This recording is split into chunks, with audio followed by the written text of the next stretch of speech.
Two, hello. Check. Check 2, hello friends. What's up? What's up? So that just happened. Wagner Group is behind me, aren't they? Is it Prigozhin? We simply use the computer to mark up the size of the account. Oh, what's this? Whoa. Where's Sasha? I didn't pick up your message. Got a new jobs, haven't been around as much, so sending love this way. Oh, thank you, Sasha. I appreciate that. Thank you for the 100 friend coin. I appreciate it. What's your new job?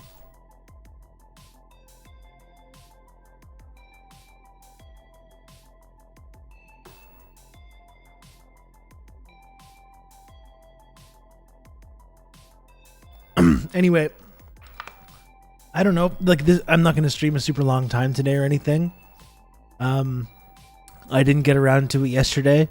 I was kind of busy in the morning with my kid, and afterwards I was just kind of tired. Doing literacy at a summer camp. I work with third graders. It's rewarding so far. That sounds nice. Very cool. Very cool. I was very tired after it was around 3 or so that I probably could have streamed after, but then I was just kind of like tired. I was tired. I walked around a bunch. I didn't feel like it. I just didn't feel like it, folks. What are you doing streaming? Well, that's the thing. I didn't get to it yesterday, and there's just a whole bunch of shit going on that I thought maybe we should just like take a look at. I don't know. It seemed almost pointless yesterday when all this news about Wagner Group and is it Prigozhin? I don't know how to pronounce his name. This like quote unquote coup that's been going on in Russia. And it would have been pointless, I think, yesterday to try and like make sense of any of it. It just through any of these kinds of big events throughout this like war, as you know, it's like my main thing has just been usually to just not get caught up in the minute to minute reporting on it because there's so many. Count on me. You're gonna have good old different Rob interests to, and people that are like with an agenda who are trying to like take whatever you news can count and on me. You're gonna have good spin old it in Rob a certain to direction. talk you through all this. Liberals during January 6th. Oh my god, my democracy, this is horrible. Liberals during yesterday. Does anyone else think coups are based? Yeah. And thank you, Marty, for the 27 months resub at tier 2 and for everything you do for the community. Thanks, Marty. And thanks, Moss, as well, for the gifted sub. Thank you, Moss. Yeah, I mean, we can get to that. We can get to that.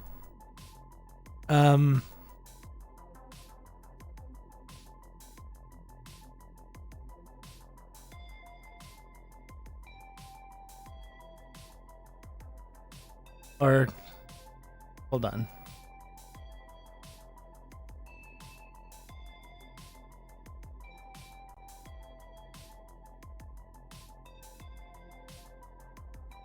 What's going on? What's going on? What's going on? What's going on in Russia? But yeah, it's like when this stuff starts kicking off, like no matter what it is, whether it's any like offensive in certain regions or the counteroffensive or who's defending what village or this situation or really anything, it's just anytime, the OSINT crew, the OSINT people start really just kicking into overdrive and everyone with an agenda on all sides are all kind of like just trying to steer you in a certain direction. You don't know what's real and what's not. I mean, throughout the whole war, really, like since the beginning of the war, people, the supporters of Ukraine have been sharing like video game footage and footage of other wars, and you just never know what's real and what's not. So it's served me pretty well over the last year to just like not really pay attention to that that stuff until the dust clears a little bit and we have like an actual clearer picture of what we're talking about. Because I've never felt like it was really that helpful or useful to really dive into these situations when they're going on. OSINT is like the open source intelligent. They're like the OSINT types are like they're like volunteer spies. They're like volunteer CIA. They're volunteer unpaid CIA analysts essentially. Or some of them are paid. You know, you get into like the Bellingcat types and like then those folks. So some of them are being paid by the U.S. government. Yeah, it's like a scene. Like there's like official kind of OSINT stuff going on, and there's just OSINT aficionados, you know? They just like doing it. They just like helping. You know?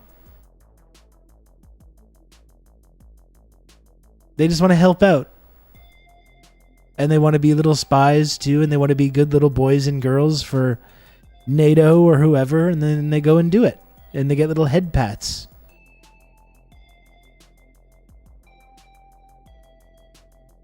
For at least like 24 hours, I didn't think the invasion was real. Well, that's exactly why, like, we were speculating last night when this shit was kicking off. Like, is this real?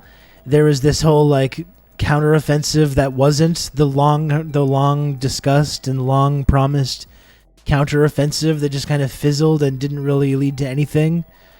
So my first instinct when these news pieces start coming out and news about this whole situation with Wagner Group or whatever, it's just like, is this just obscuring something else that we're not supposed to be paying attention to, you know? I went from thinking it was an op to thinking it was a coup to now to thinking it was an op. Yeah, was it like a half-hearted coup? I don't know. I mean, I feel actually pretty good and quite comfortable not stressing out too much over it and freaking out and getting too into the details of the whatever was coming out last night. OSINT is like the unpaid B team when China expels or repels every CIA agent within their country. Yeah. Exactly. If you have like the Avengers and then you just have like a bunch of like randos wearing hockey pads.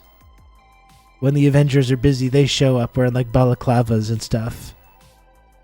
And the Hydra guys are like, who are these guys? Who's this?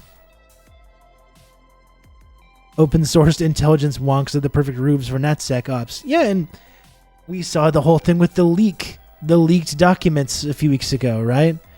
And then the OSINT Bellingcat guys immediately track down this leaker and find this leaker in this Discord server. But don't worry, it's because he's like right wing. It's because he's a bad guy. So that means we're allowed, even though we're against states, that means in this context we can just quickly work with the state, work with the security state to try and track this guy down because it was a bad guy. You see, it was one of these right wing 4chan guys. So that makes it okay. And then weeks later, they're acting on intelligence that was leaked in these like leaked documents and being like, "Oh, we only know with the whole Ukraine Nord Stream pipeline thing. Oh, it turns out the CIA, we learned from these leaks that we didn't have anything to do with, and these OSINT guys happened to help us get to the bottom of. We just learned from these leaks that the CIA was saying like, hey, you knock it off. You knock it off here. We don't want you bombing any of that civilian infrastructure, even if Joe Biden has explicitly promised that that's what was going to happen." It turns out, based on these leaks, that these CIA guys were like, no, actually, we don't want you to do that. We don't want you to do that.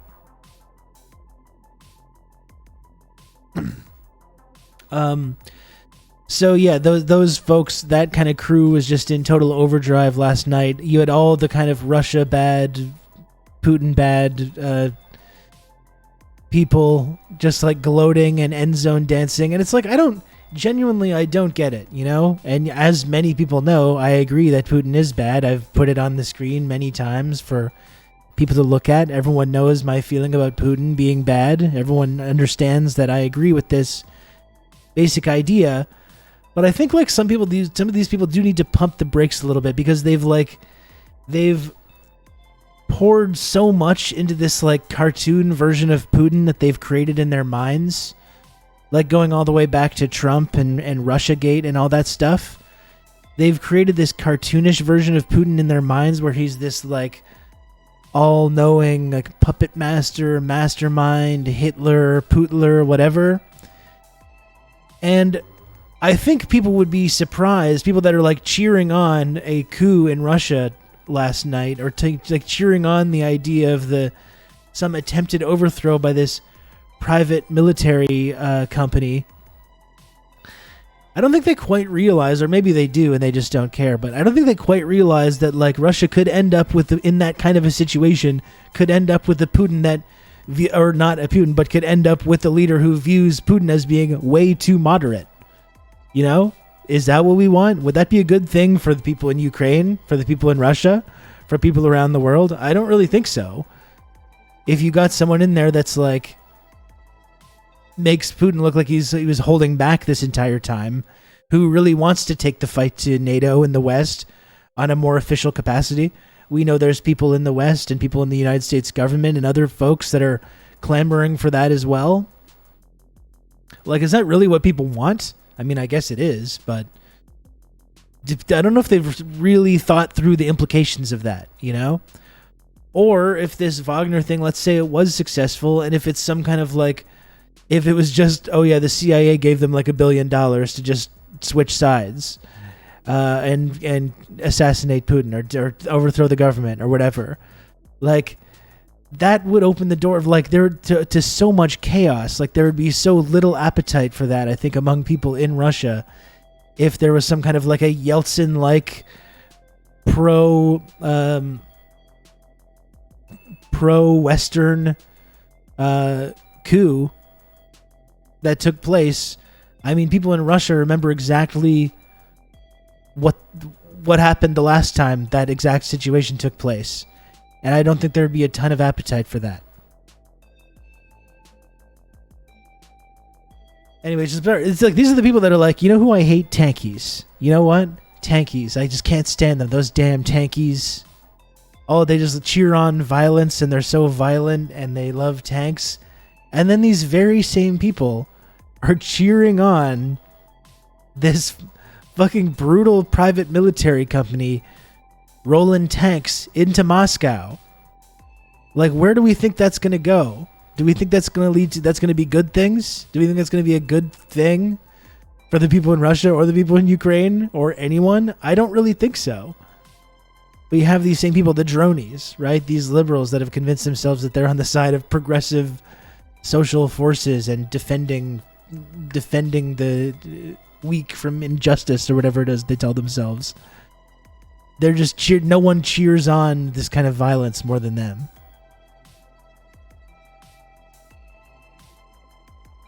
The U.S. will not stop until Russia's nearly derelict gas station, and the most people in the U.S. will have to think about it will be, does this make the gas price go down? I mean, here's the amazing thing, okay?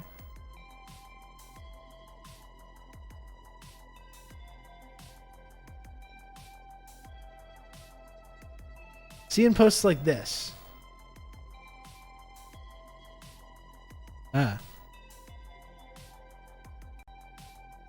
You can count on me. You're going to have good old Rob to talk you through all this.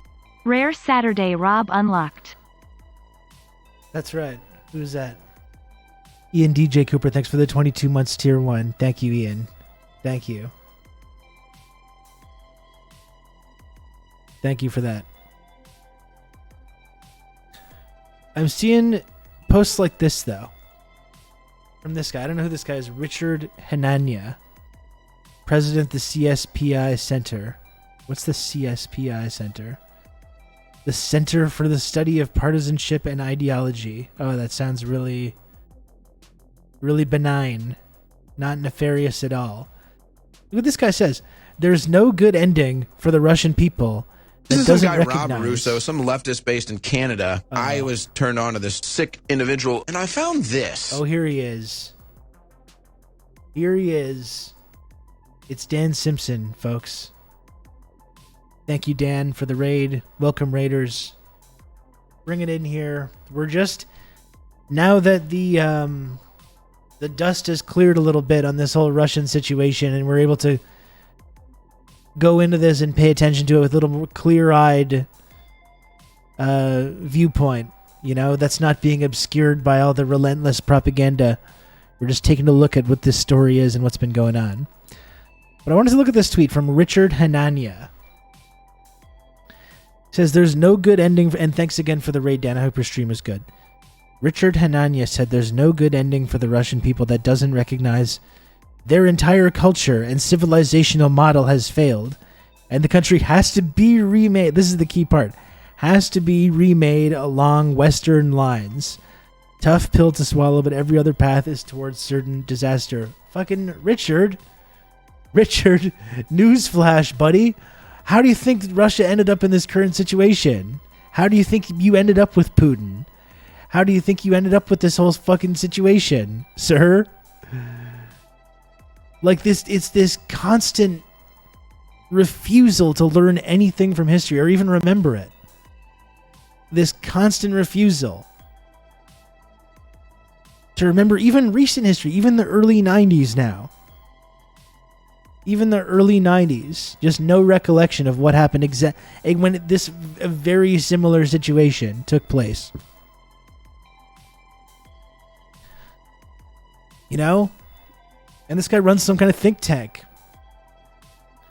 If we just recognize their entire cultural and first of all, that's just like incredibly fucked up thing to say. Then that's something you could absolutely say about America at any time. Their entire cultural and civilizational model has failed, and the country has to be remade along Western lines. I mean, just the chauvinism inherent to that, first and foremost, is really something to behold. Like the West, like our civilization and our culture is really super healthy right now. Oh yeah, it's doing very well, very healthy. But then completely ignoring the early 90s and then when the Russian government was couped at the behest of the United States State Department, and when it was, quote, remade along Western lines, and how that was a historic, world-class human rights disaster that claimed the lives of millions of people, and which completely destroyed a whole generation of people, which led to Putin taking power in a few years later. That whole experiment with remaking Russia on Western lines, which what's that really means is looting the whole country, privatizing everything in the country, getting rid of whatever the social safety net was, selling off all their resources to Western multinational companies, destroying an entire generation of people and humiliating them. That's what happened in the last time what he's describing literally took place. And lo and behold, a few years later, when Putin comes along and says, hey, I'm going to restore our national dignity from this devastating time that we're barely even recovering from, this national humiliation, I'm going to restore our sort of national character. I'm going to make us a feared and respected world power again. It's not a really big surprise that people responded to that. It's really not a surprise that Putin has been a successful leader. And we laid the groundwork for someone like Putin to come along and take advantage of those exact situations.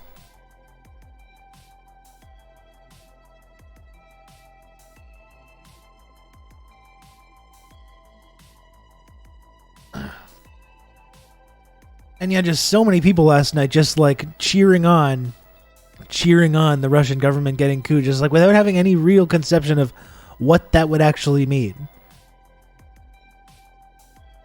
It's truly amazing.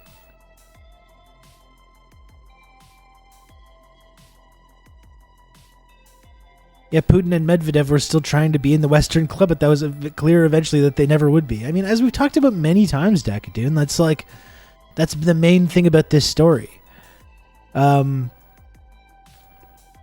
Which is that they literally went along with it, They sacrificed their everything that they had been building. They gave up on socialism. They gave up on the Soviet Union.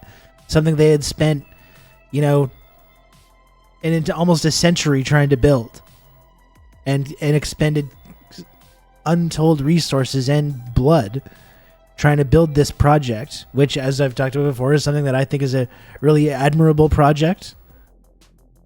They gave up on all that. They gave it up. They let the Western multinationals come in and fucking do whatever they wanted. And they were they were like, okay, now do we get to be part of the club? And Putin himself was like, yeah, okay, now do we get to be in NATO? Now do we get to be part of this like rules-based order that you guys have been talking about this whole time? And the leaders of America and Canada and the countries that comprise this like rules-based order were like, no, we don't think so. We don't think so. You know? And lo and behold, they weren't really too happy about that. And lo and behold, since that time, they said like, okay, well, fuck you then. We're not going to try and be part of your club anymore. And in fact, we're going to now work towards once again restoring our sort of like international standing. We're going to start working on all these counter institutions like BRICS. You know, we're going to invade Ukraine if you've been pumping weapons into Ukraine for the last however many decades. We're going to we consider that a threat. If we're not going to be part of NATO, we're certainly not going to let NATO take over our most important military base in Crimea. Of course we're not going to do that. You know, why would they do that? It's strange, but we're literally twins. You look like me. It's actually you that looks like me. Sleeping car. It's you that looks like me. And as always, folks, whenever we talk about this, like nothing that I say about this is supposed to be a defense of like Putin or Russia. You know, there's lots about the modern Russian Federation that I find reprehensible, and Putin himself. But we still have to acknowledge the fact that like we directly contributed to, not only did we contribute to the war in Ukraine in the first place, but we contributed to Russia's current formation in the first place. And we contributed to the ability of people like Putin to rise to the surface of that like chaos.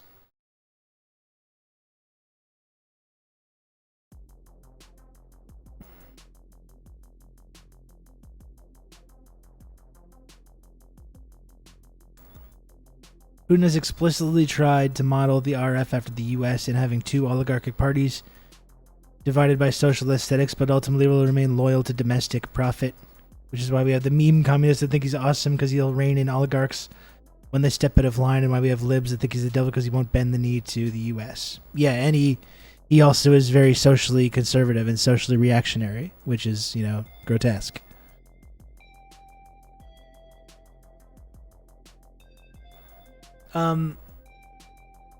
But in any way, like that to me is amazing. Their whole cultural and civilization is modeled has failed, and the country needs to be remade along Western lines. It's like that just betrays such an ignorance for very recent history. I'm tired of Radlib's focus on this and not the war to be fought at home in the West. Support of NATO expansionism is peak lib BS. Well,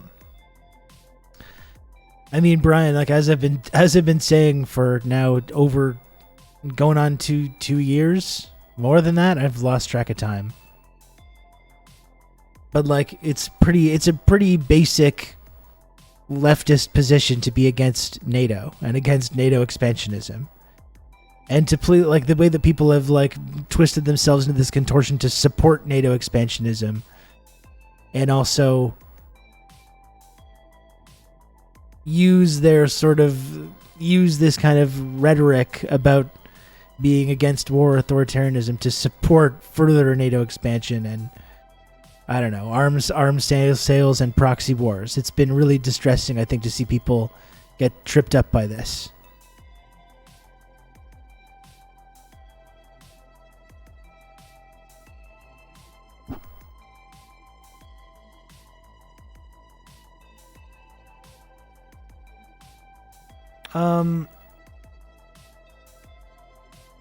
While claiming they're against Russian imperialism. That's right. So, in any case, this thing does seem like it's fizzled out.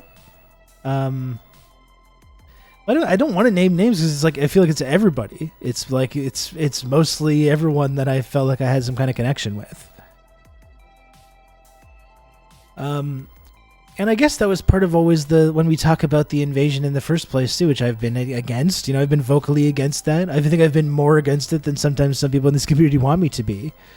But I mean, part of the reason not only is just war itself disgusting and a crime, regardless of whatever moral spin you want to put on the start of this war to how justified it is, it's inevitably leading to horror and violence.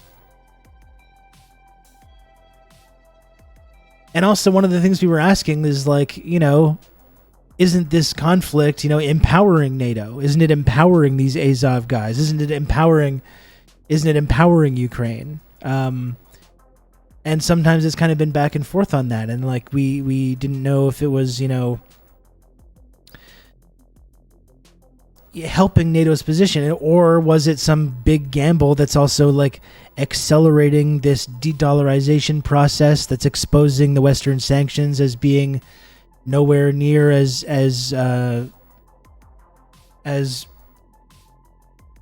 painful as we were kind of making them out to be, or as much of a factor as we were making it out to be.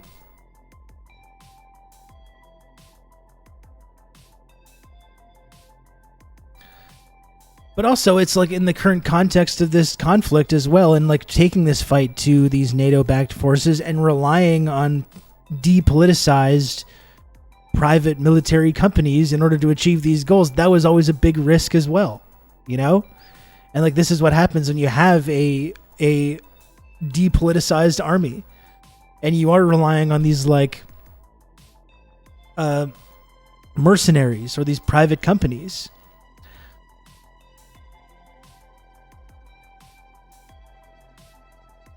Remade along Western lines, like was done so successfully in Afghanistan. For sure, there's always the thing about remaking countries along Western lines is it works every time. That's the main thing. That's the main thing.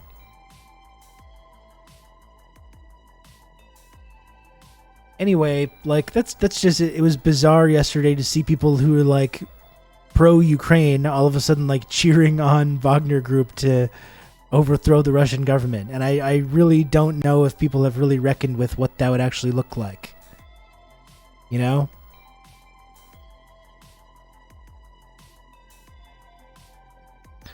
we've talked before about how people have been so cavalier about just cheering on World War III, but it feels really like that's what the people want sometimes.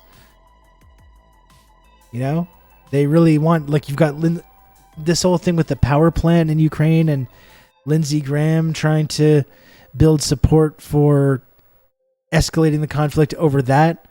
I saw there was some kind of arrests with people with material to stage some kind of false flag attack at the nuclear facility.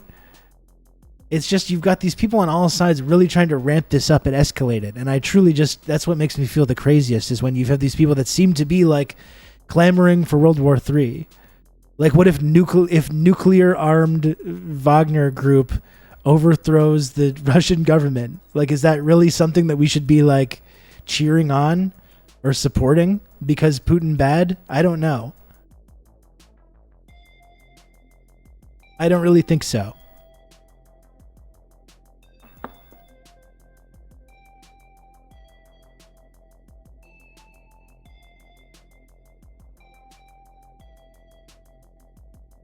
I don't think people actually think beyond X bad equals destroy X. But yeah, you'll notice that a lot of the biggest cheerleaders for this don't actually live in Ukraine or Russia. The absolute biggest supporters of this nonstop transfer of arms, perpetuating this conflict like way longer than it had to be,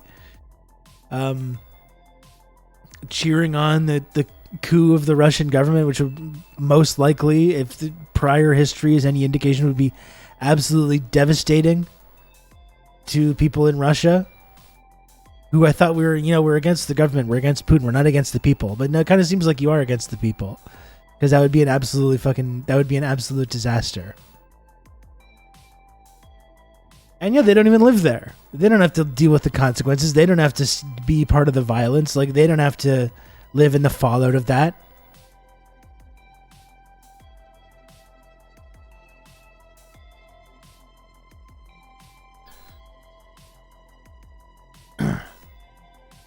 The whole thing is very strange. The whole last couple of years has been very strange.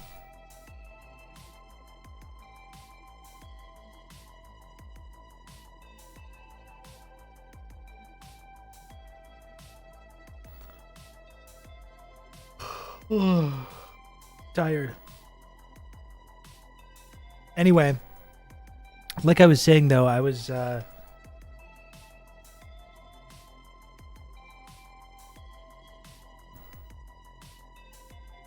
glad. I think it was a good move, and I think it's generally a good move.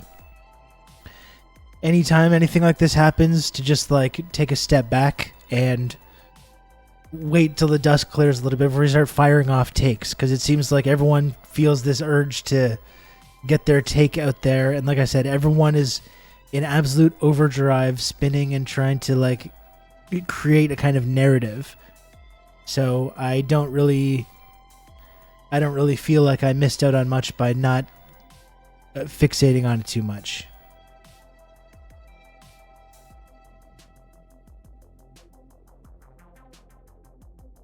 Yeah, this is sort of similar to the rhetoric of the Iraq War, where people were like, we need to overthrow Saddam. He's a tyrant, murdering his people. And he did, and he was.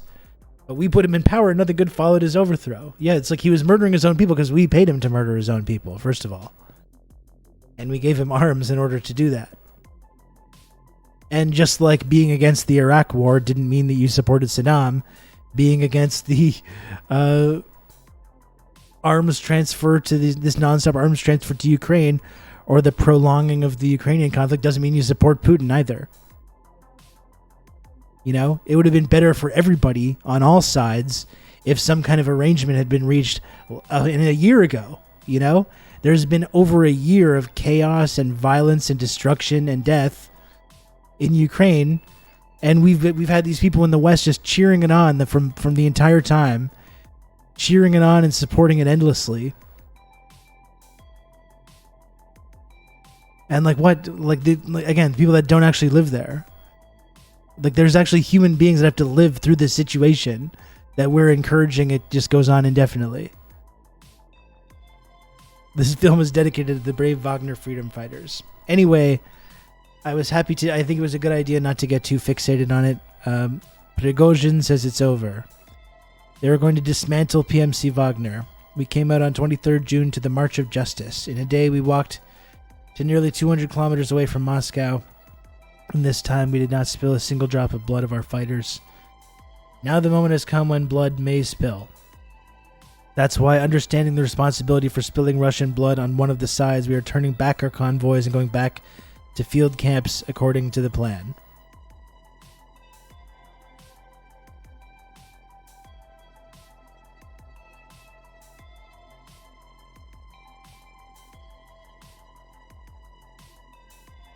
And all these, of course, all the NAFO people and all the... This is a bit of a letdown. You know? It's a bit of a letdown.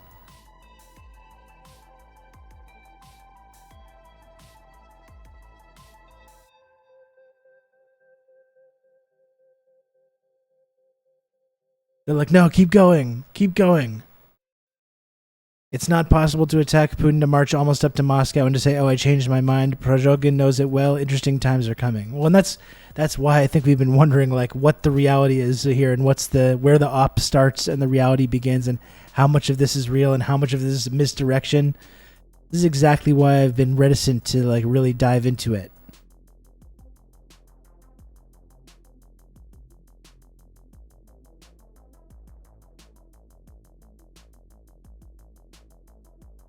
And it was Lukashenko that stepped in.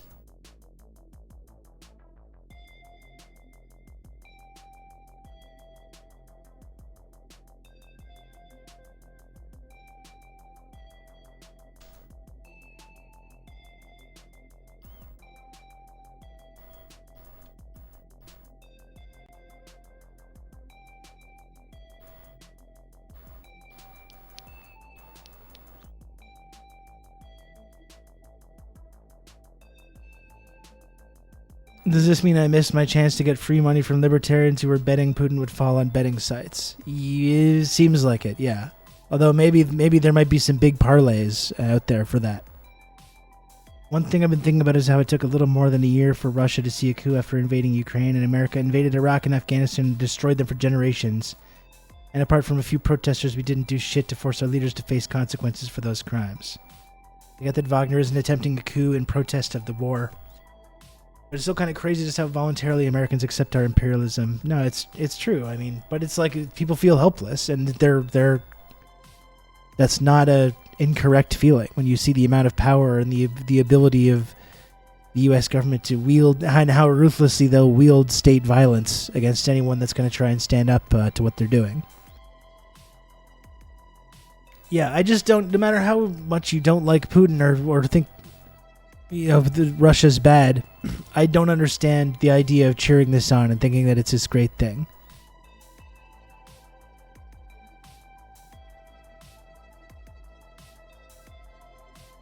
Yeah, and it's not really a coup in resistance to the war, for sure. It's like, again, I think it's people that want to escalate it even more in some cases.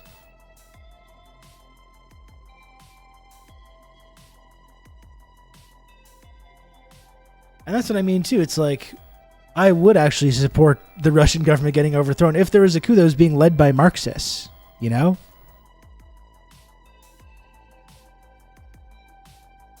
That would be one thing. That would be one thing. Cheering for the Russian government to get overthrown by this, like, brutal private military company, I think is a very, very different thing.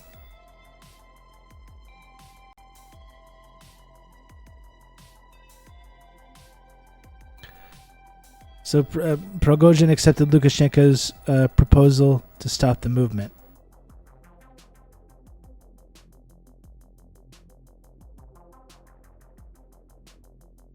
Speaking of Marxists, has the Communist Party made a statement yet? Yeah, they denounced the Wagner guys.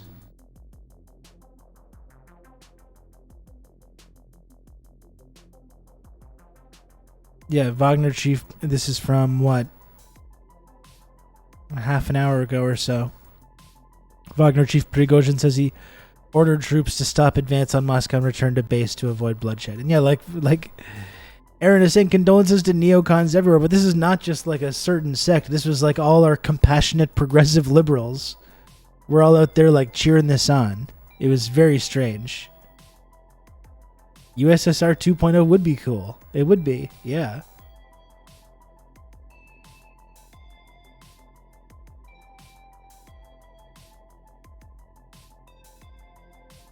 As BlackRock has already gotten authority to rebuild Ukraine, and in a hypothetical PMC ran Russia, surely two private military contracts can see eye to eye. Yeah, that would be a great, I think, conclusion for everybody that lives there in both Russia and Ukraine.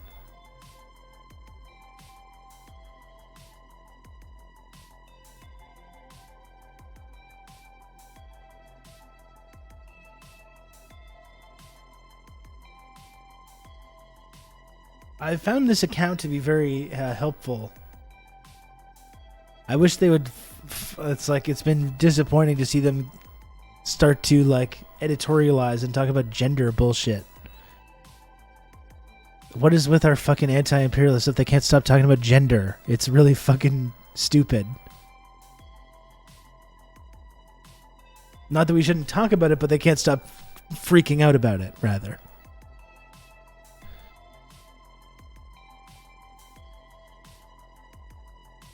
Yeah, it's a good source for statements and footage, but then when they start editorializing about these things, about Western decadence and shit, it's really not good. Communist Party of Russia, Zyuganov, there may be all sorts of misunderstandings between people, but there comes a moment in the history of any state and any citizen. You have to put aside all your ambitions and claim and defend your homeland. Those who have now gone to this provocation will be held responsible. It's important for us to understand that foreign intelligence services and a fifth column are behind this. And that's an interesting statement as well. It's outright claiming that the foreign intelligence is implicated in it, which would make sense, considering how much appetite there is for like a Putin adversary to get rid of him. they've pumped all that money and promo into Navalny, despite him not having any actual constituency, and him being even more right-wing than Putin is, which continues to steal money from the country instead of uniting society. I appeal directly to the soldiers, commanders, and soldiers who have been drawn into this conflict. You must do everything to fight against the Nazism and fascism, and playing along with the Americans and the Anglo-Saxons and the enemies of Russia is the last thing to do. Kind of makes sense. Let us stop this provocation and do everything to ensure a complete and final victory and defeat of the neo-fascists. This is the leader of the Communist Party of Russia. Hey, Farflight, what's up?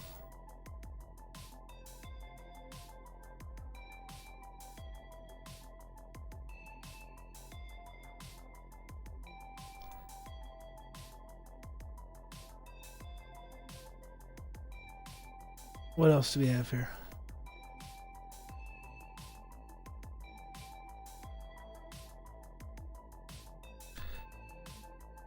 I wonder if there's any more video stuff up. It's still pretty new. I mean, we can take a look at, like, you know, one thing that's really always helpful to look at in these moments is to take a look at, like, what mainstream media is saying, what corporate media is saying about it.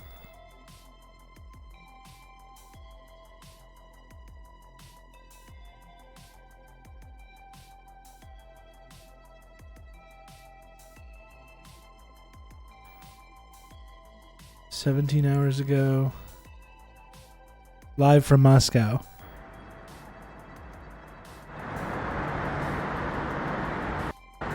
Pretty exciting stuff. People are really worked up over this. Did they hail Prigozhin as the next Navalny? No, but they were basically cheering on Wagner Group to overthrow the Russian government, though.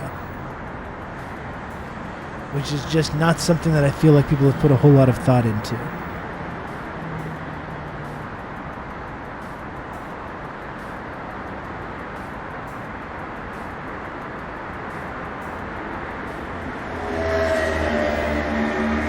Doesn't seem too exciting.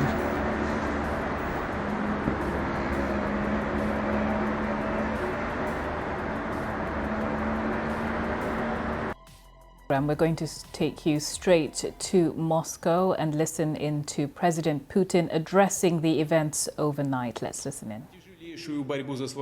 Russia is engaged in this fight for its future, repelling aggression. Practically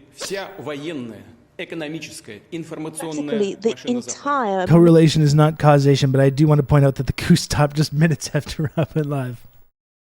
I put in some calls. Have you checked Esha's Twitter since she's in Russia? You probably should do that. Karl Zha as well is in Moscow right now.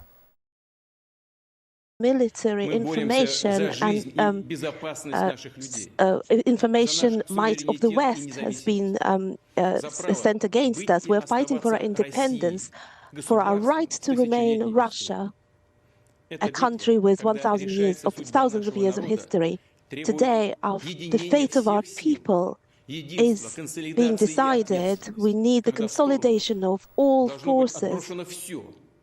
Everything has to be discarded that weakens us.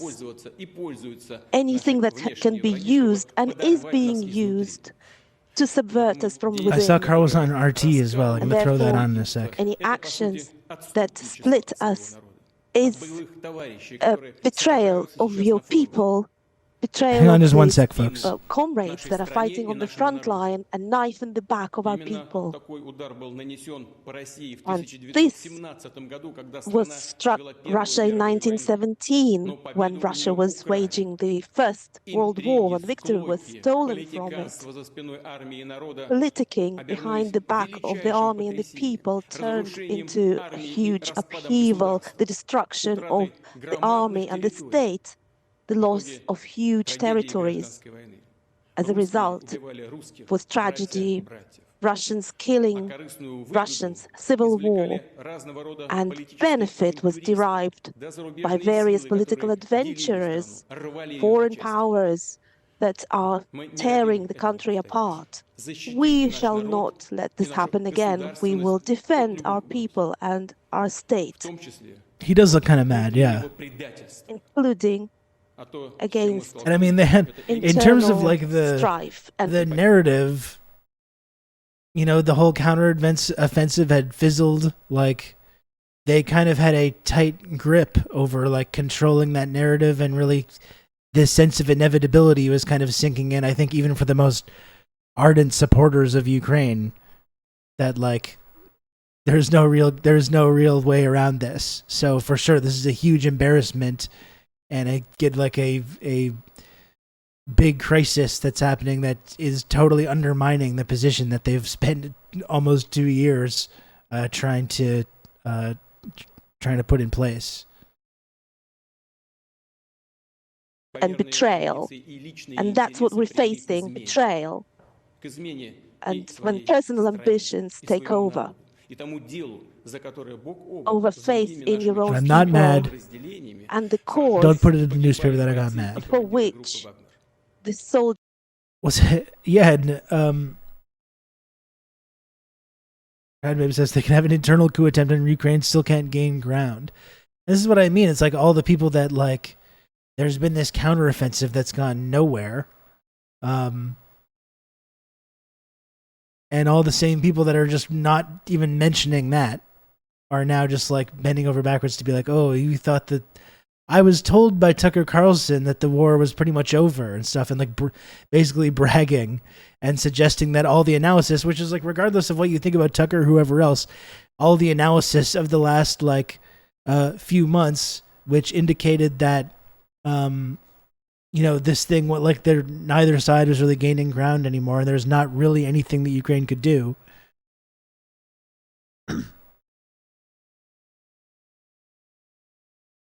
You know, whether you like those people or not, I mean, that was basically an accurate reflection of what was happening, you know? And people were saying like, oh, I was told that it was completely over and everything like that, or acting like this is some new wrinkle that's gonna flip this thing on its head. I'm not muted. I have some fake Fs being shared in the chat, and now the false claims of being muted. It's outrageous. soldiers of the Wagner group are fighting shoulder to shoulder, those who liberated Soledar and Artemovsk, the villages and towns of Donbass. They fought and gave their lives for Novorossiya, New Russia, giving their lives. And this is the betrayal by those who are pushing the country to anarchy and fratricide, defeat, ultimately, and capitulation. I shall repeat, any internal mutiny it's is not. a No serious coup. threat to our state, our nation.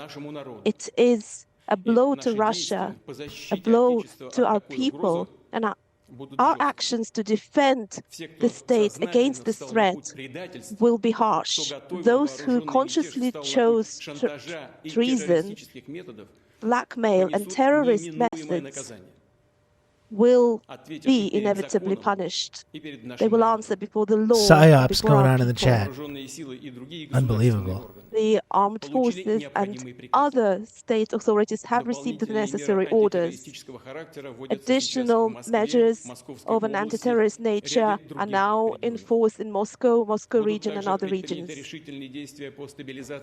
Resolute action will be taken to stabilize the situation in Rostov-on-Don. It remains difficult. In fact, this government and we need a betting pool on what happens to Prigozhin. I mean, it doesn't sound like he's in the best position right now. You know? It doesn't really... It's not looking too good. Military administrations have been blocked. As the President of Russia and the Supreme Commander-in-Chief, as a citizen of Russia, I shall do everything to defend the country, to defend the constitutional system, life and security and the freedom of people, those who organized and prepared the armed mutiny, those who took up arms against their comrades. It seems like he got most, if not everything, that he wanted. Well, unless they come after him, though. I mean, that's if he just skates away from this, then sure. But like, it's kind of seems like they do want to come after him. We simply use the computer to mark up the size of the account. At Robruso are my friends and I terrible people because we have a pizza bet going over whether or not Putin will get Gaddafied. A little bit, DJ Kento. Yeah, I would say maybe possibly. Yeah. Because I think, regardless of what you think of Putin, regardless of what you think of Gaddafi being overthrown was an absolute fucking disaster for the actual people of Libya, which still is a failed state, which still has not recovered. And whether you like Putin or not, if Putin did get Gaddafied, it would be a fucking disaster, most likely, very similarly, for people in Russia.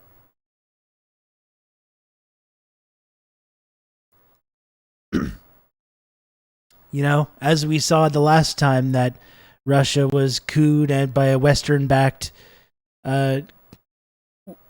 overthrown by a Western-backed coup and remade along Western lines, as that guy was talking about. It was an absolute unmitigated human rights disaster for many, many people in Russia and throughout the Soviet Union.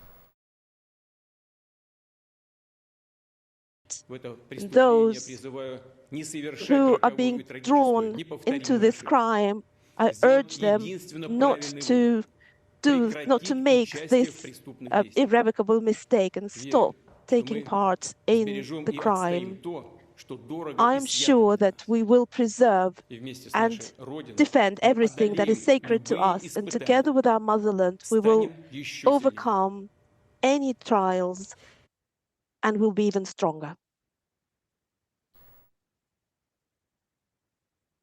So that is President Putin there that we just heard from addressing the nation after this, of course, a dramatic event. We had Yevgeny Prigozhin throwing down a challenge to the Russian military, and we heard President Putin there saying we are fighting for our right to remain as a sovereign nation in Russia. He said any action that divides Russia is betrayal. Betrayal is a word he used several.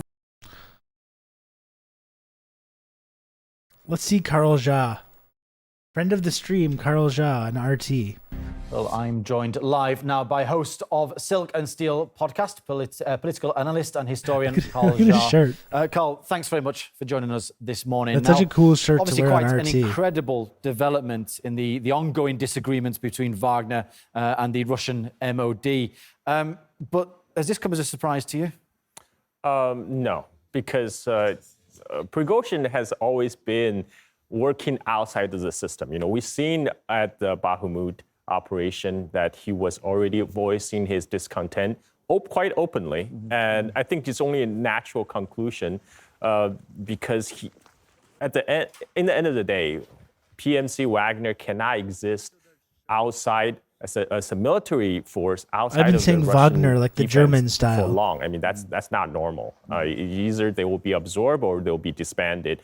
And apparently he doesn't like that prospect, and he's making almost a desperate a bid to. I don't think it will make much of a difference. Well, do you think this has gone to plan?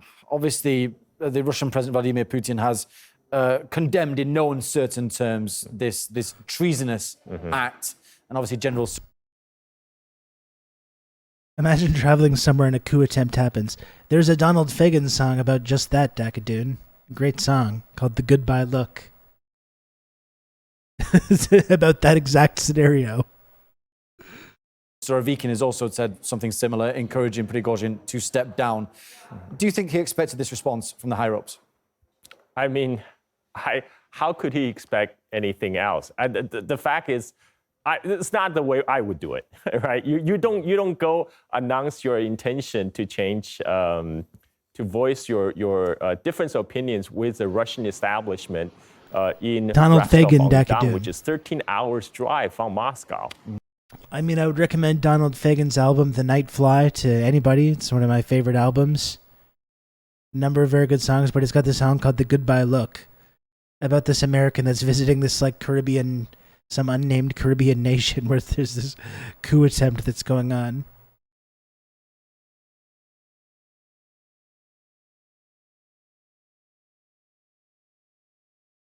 It is Saturday, that's right.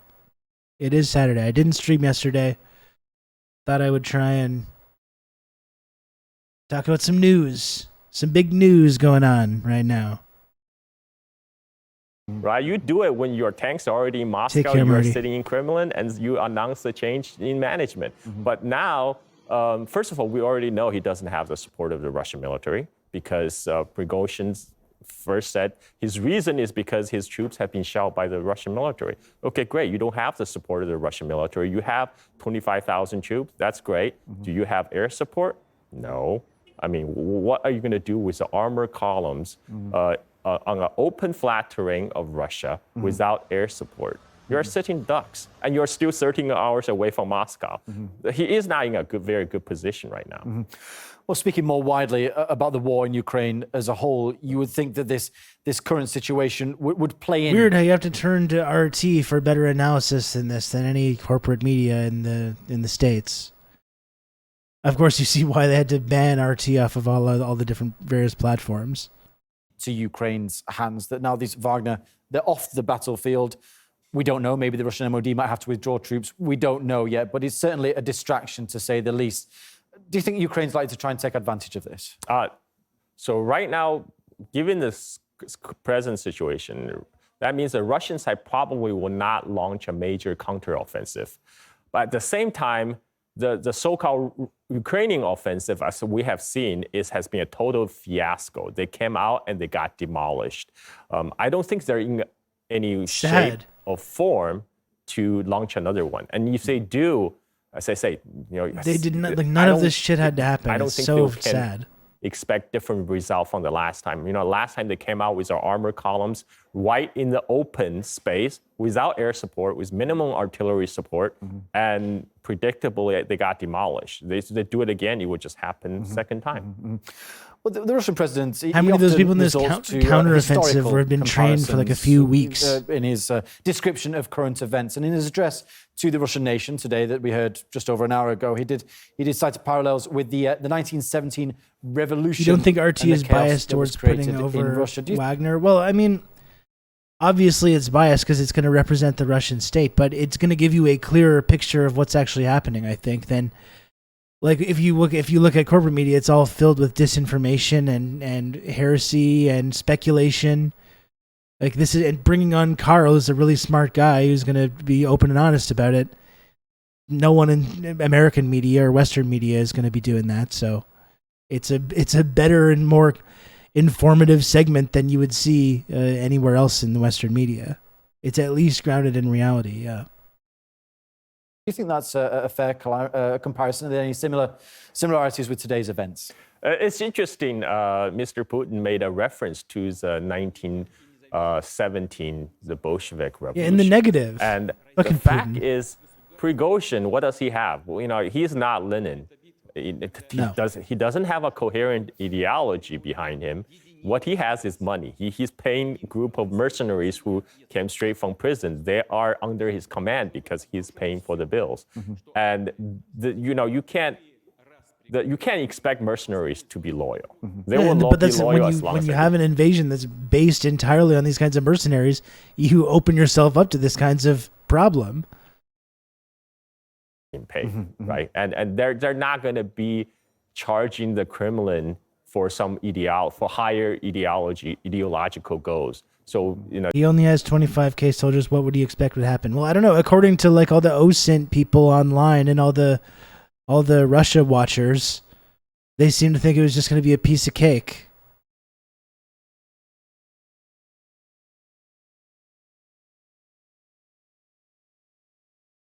You have people still talking about like they're still holding out hope that it's going to happen. This is it's often said, history repeat, first as tragedy, then as farce. We're at the farce level right now. Now, obviously, it's a mugs game. There were rumors other generals were going to join. There was rumors that like RFA troops were not firing on Wagner troops. But that's the thing. It's like I don't know what to believe in those moments. Like I just don't. I'm so skeptical about every single thing we hear, especially ones that are like hyping up the coup and hyping up this idea that Putin's on his last legs or that Russia's about to collapse. Anyone that's like promoting that viewpoint, I do not, even if there's kernels of truth mixed into what they're saying, I don't trust them for a moment, anything that they have to say. So whenever I was reading stuff like that, it's just like, I'm just going to ignore this until we know more actual information about what's going on. It's an info war. It is. To guess how events will unfold, and we've certainly seen it for real is. It's armchair true. generals in this war, everyone giving their opinion. But all the same, Carl, I'm still going to ask you: how do you think this standoff in Rostov-on-Don will unfold? Do you think Prigozhin will be captured? Do you think? I mean, fortunately, it's been peaceful so far. Do you think the tensions will flare up? Well, this is it, Lodane, too. What could they be thinking? I don't understand people like that. Well, change the channel and see what they're saying and watching. It helps you understand. It's like, it's not that fucking complicated.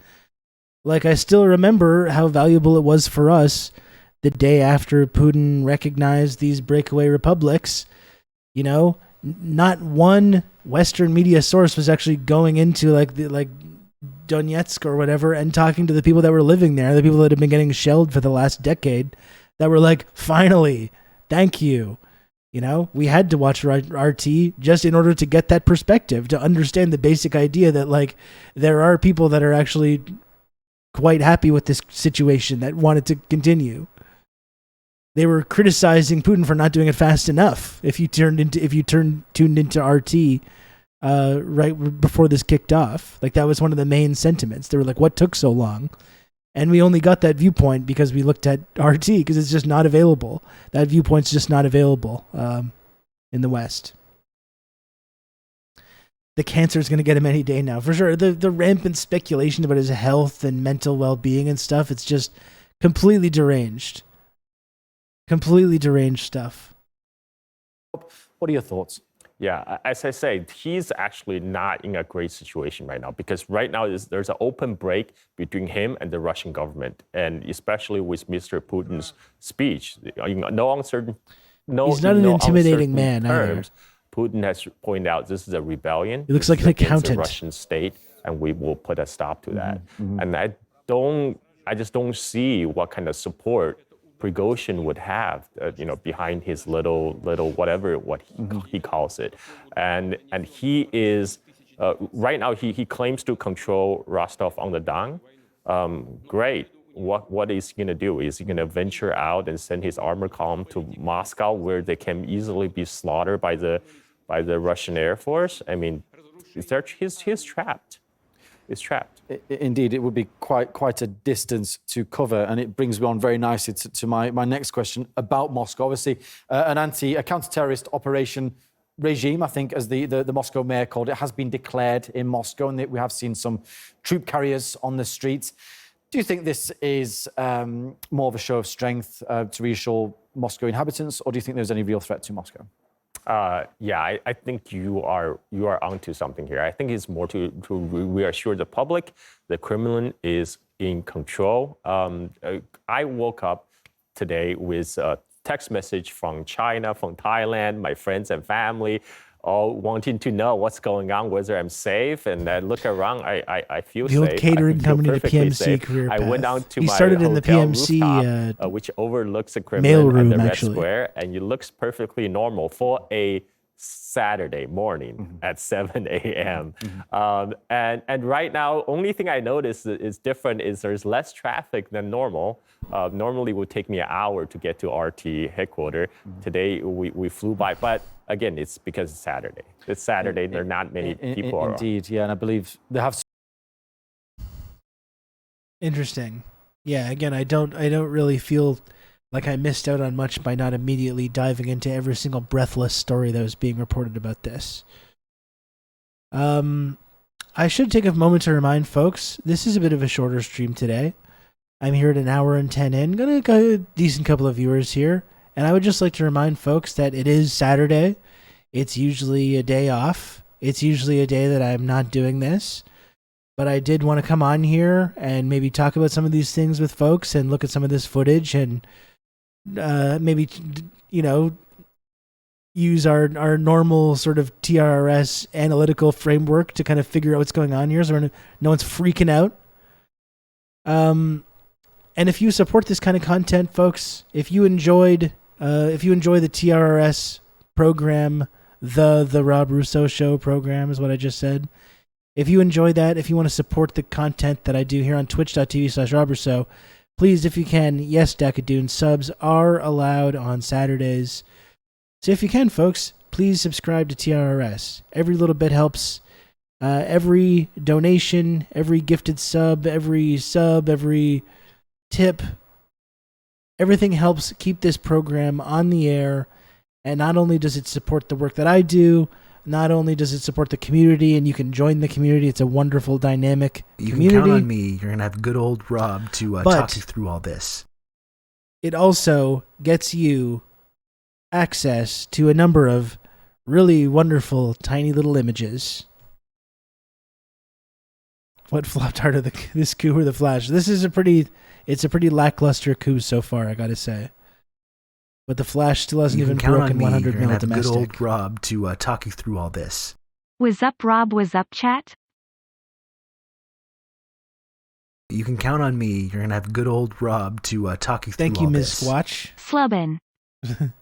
Thank you, 10,000 sandwiches for the 2 gifted subs. Very kind of you. You can count on me. You're gonna have good old Rob to talk you through all this. Thank you to Ms. Squatch as well for 17 months of Tier 1. Was up with you? Was up? Remember that? Goth Engels Sinner, thanks for 29 months of Prime. Thank you, Goth Engels Sinner. And thanks also to Part Ian. Part Ian for the gifted sub. Thank you, Part Ian. Very kind of you. So do we have any other takers? And we are close to a hype train as well. I don't want to alarm anyone. We are close to a hype train as well. And again, if you enjoy this content, if you enjoy this program, if you think that it's good that TRRS is on Twitch, we got a lot of pro-Ukraine line towers on this network. So if you appreciate having my perspective on this and other geopolitical and other news stories and events, if you enjoy having it on Twitch, please, if you can, subscribe. And we got 3 minutes left before a possible hype train kicks off.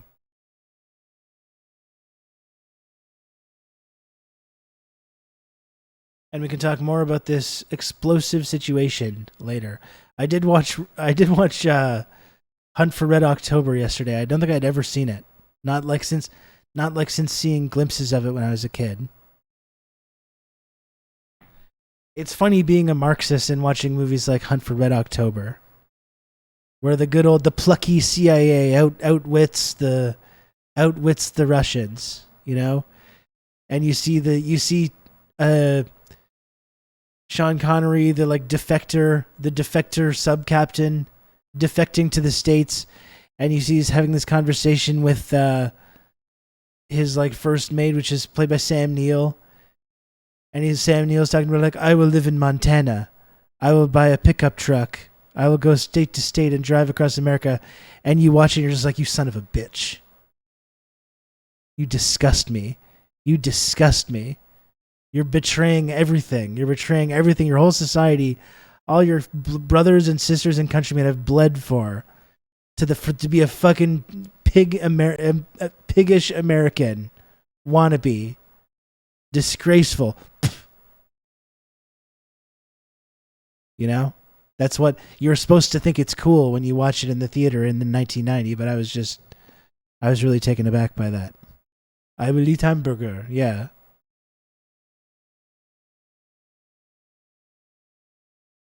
You can count on me. You're going to have good old Rob to talk you through all this. Diego, thank you for the gifted sub. Thank you for that.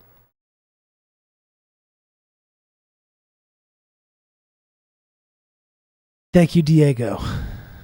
Yeah, I don't know. I kind of enjoyed the movie. I enjoyed watching it, but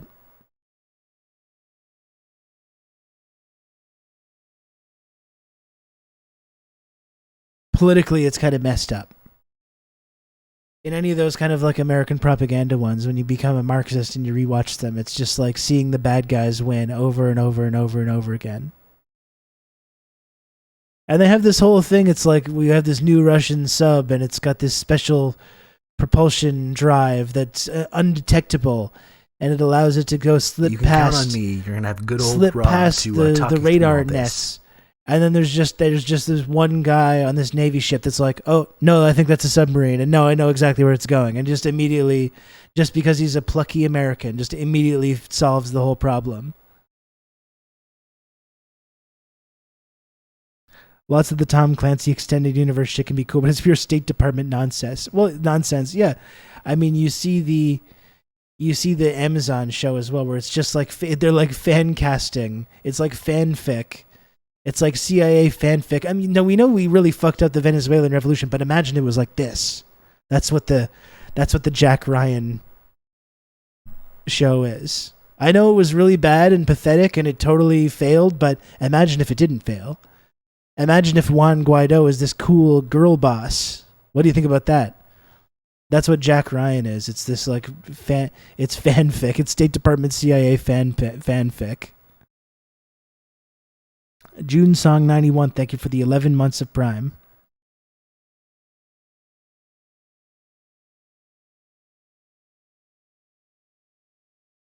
Thank you for that. Do you have any other takers? Do you have any other kind and generous chatters that want to support this stream? Remember, folks, a gift of 5 subs or above immediately rockets you right up to the very tippy top of the old friendship triangle system. Which is only 2-dimensional triangle-shaped friendship access and trickle-down clout tiered reward system. It's the only such community that exists on this platform.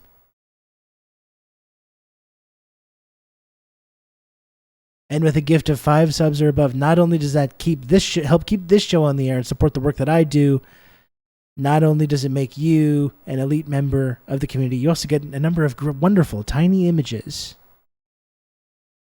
Some tiny little images, some of the very best.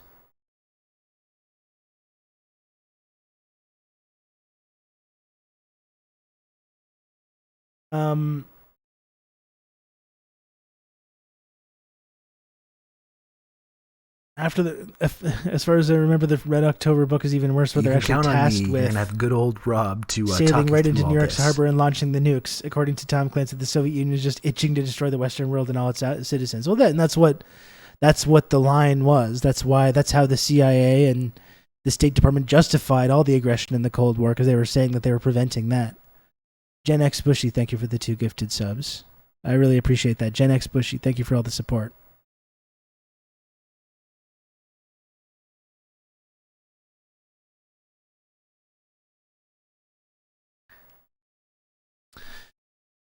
Yeah. They just wanted nuclear Armageddon. The brave Soviet defector was the only thing standing in their way of global domination. I wanted them to do that. I was like, this sub can be parked right in New York Harbor. We wouldn't even know. I was like, that sounds kind of cool. That sounds kind of cool to me. When really it was Russia trying to deter. Yeah, of course it was this America being the belligerent party the entire time. The entire time.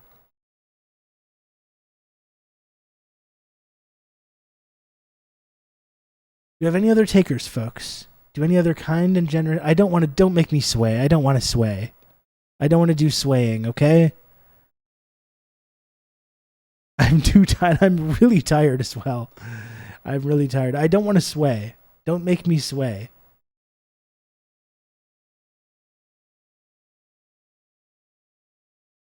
But even if I'm not swaying, please, if you can, subscribe to TRRS, give subs. A few kind and generous chatters could put us in a great situation. It is Saint Jean Baptiste Day as well. I've never really celebrated that.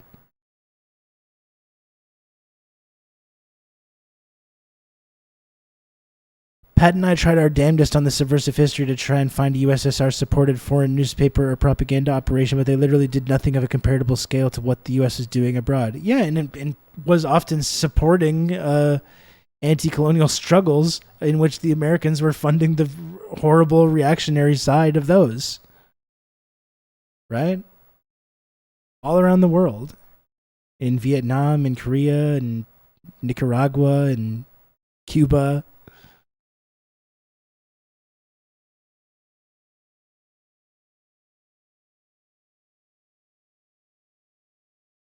Angola.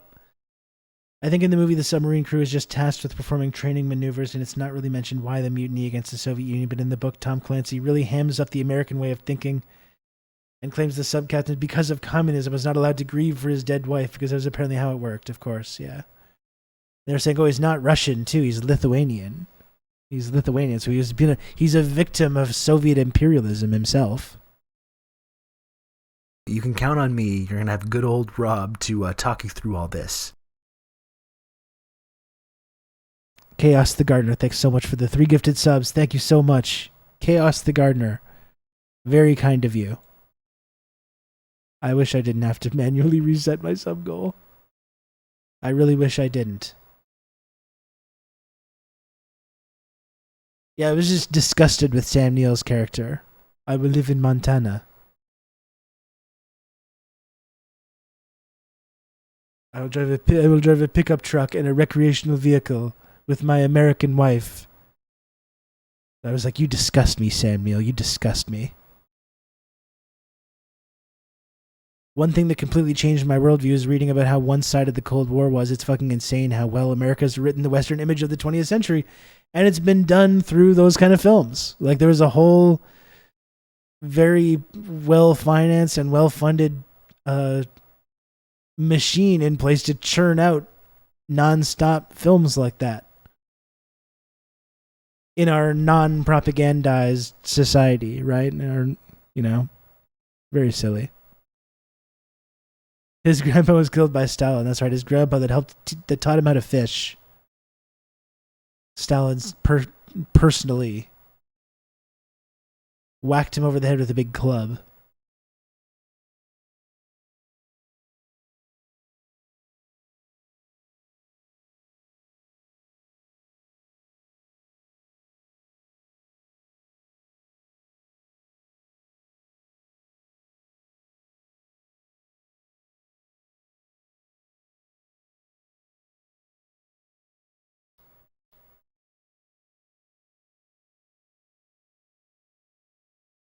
I'm seeing if there's any more like video stuff that we can look at to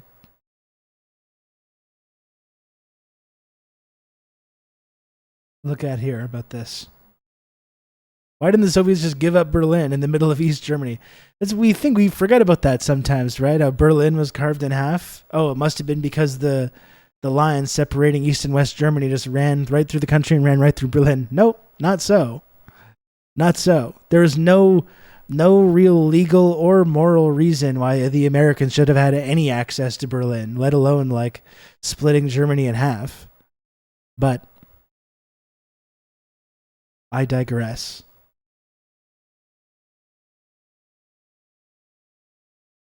Yeah, the Rostov videos were pretty surreal.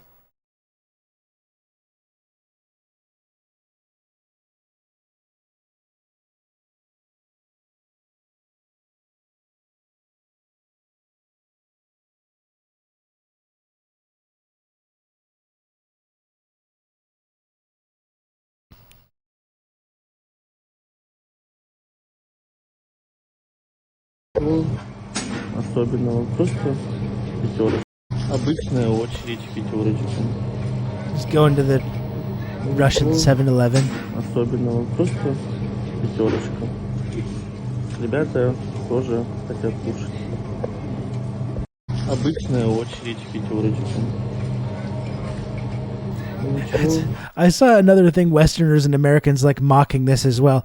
Like you don't see like guys like that just like buying things in American stores all the time, but like that aren't part of a private military company, that are just they're just going to like Chick-fil-A or whatever, and they just have 25 different guns on them. They're not even in the military. They only pretend to be.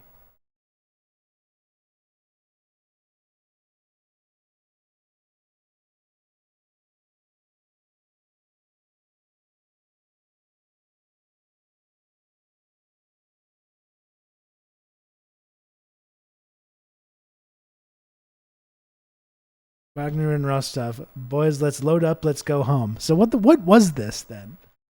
What was this? Was this a half-assed coup? Is it some kind of psyop? It's like I'm generally confused by what anyone thought they were accomplishing with this. Like I was saying before, I don't doubt that Putin is pretty pissed off about it. It's made them look incredibly foolish at a time when like they had kind of control over this sort of narrative about how the offensive was going and the counteroffensive and all this stuff.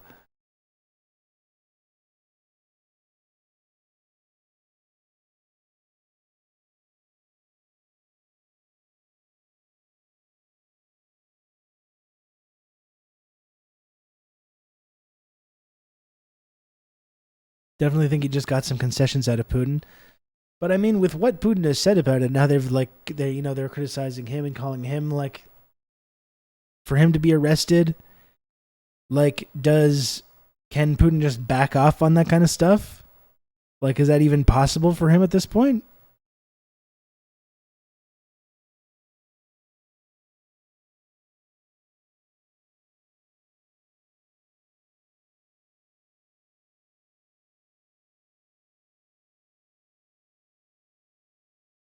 You know what I mean? Like, could he just let them walk away from this? Like, I don't know. I'm not so sure.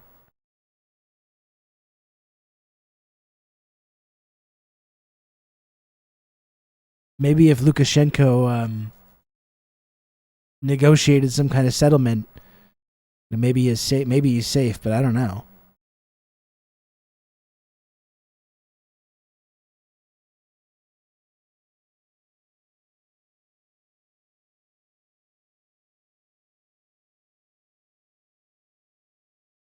The full statement of Lukashenko's press service on the situation around Wagner PMC. This morning, Russian President Vladimir Putin briefed his Belarusian counterpart on the situation in southern Russia with the private military company Wagner.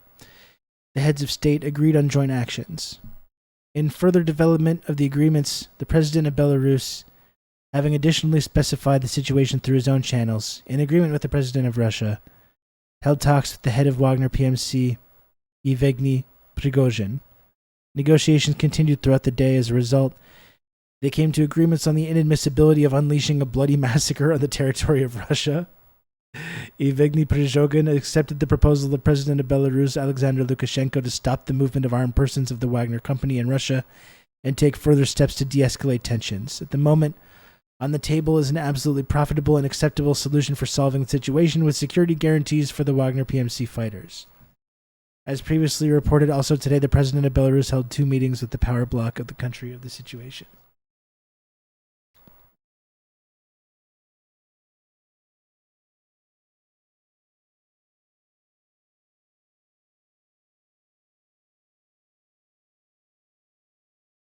Is it possible he's in on it? Like, I just don't know. It's the kind of thing that I just think it's somewhat useless to speculate on.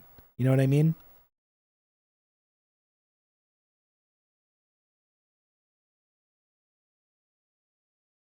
It does feel like a lot of kayfabe, but I'm not sure if Putin can just let it slide. Yeah, exactly. Like, I'm interested to see how it develops. But I think one thing that seems to be clear, which is that this is not anywhere near the kind of what people were speculating on last night, which is exactly why in those moments when the signal gets absolutely overloaded with these OSINT types that are pushing this very specific agenda, it's almost totally useless to try and make sense of it. It's almost totally impossible. It certainly doesn't seem to be anywhere near the level of possibility of what people were breathlessly speculating on last night. Yeah, I know Richard Medhurst, yeah.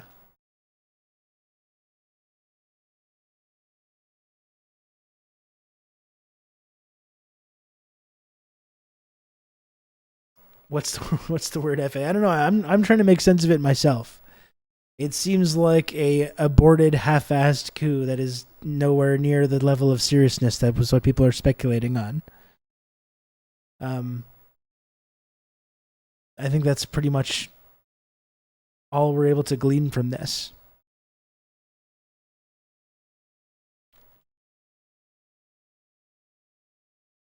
And so here's the thing, folks. We can just.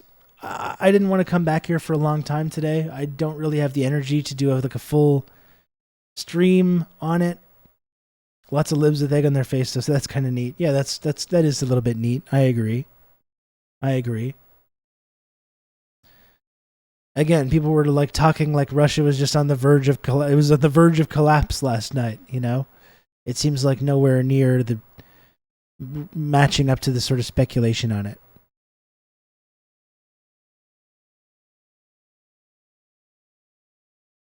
Anyway, I didn't want to come here for a super long time. I have some potential plans to actually go and meet other people and friends and stuff at some point. So I am going to have to get going soon. I wanted to just, since there was some crazy shit going on, I wanted to make sure that we could come and hang out and talk about it a little bit. You can count on me. You're going to have good old Rob to talk you through all this. Anonymous gifter. Who is this? Who is this anonymous gifter lately that's been absolutely you can count on me. You're going to have good old it. Rob Is it the same person or is it a variety? I don't know. Anonymous gifter, thank you so much for the 5 gifted subs. To talk you through all this.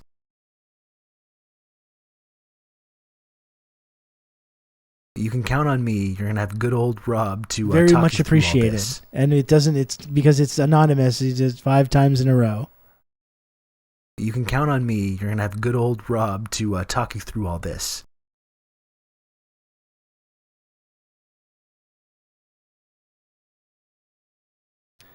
Thank you so much, Anonymous Gifter. Anonymous Gifter, you're absolutely killing it lately, and I appreciate it. Thank you.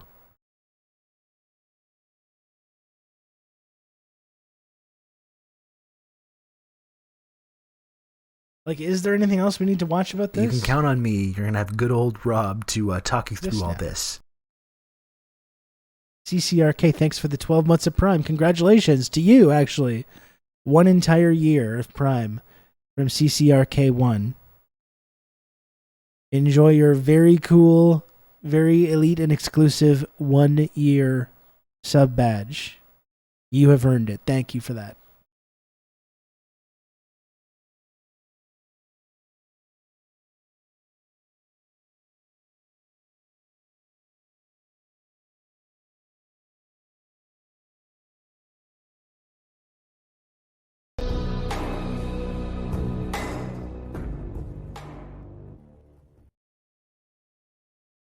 There was a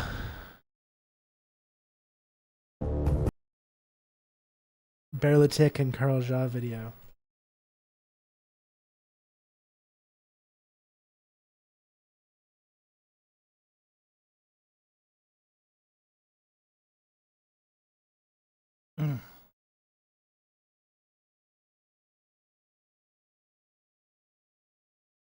Just seeing if there's anything else we should be looking at before we sign off. What do you think, folks?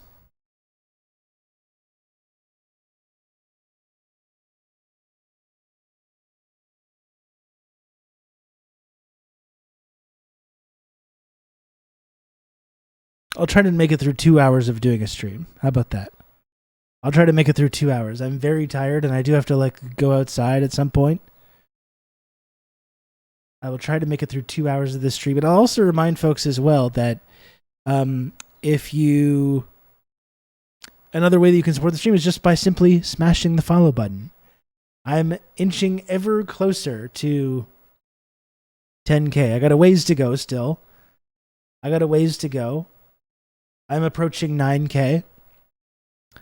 So if you're watching, if you're a lurker, if you're not subscribed to the channel, you're new to the community, one thing you can do, totally helpful, very, very free of charge, is just very, very helpful, totally free of charge. My brain is mixing signals here. Just smash the old follow button. Smash the follow button, and you can also join the Discord server to make sure that you're in the Discord server. It's a wonderful community in there. Lots of great stuff going on. You'll get notifications when I go live, which aren't always forthcoming here on Twitch.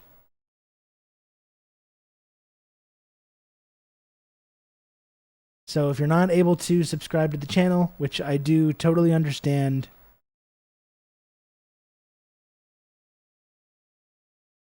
please smash the follow button to support the community.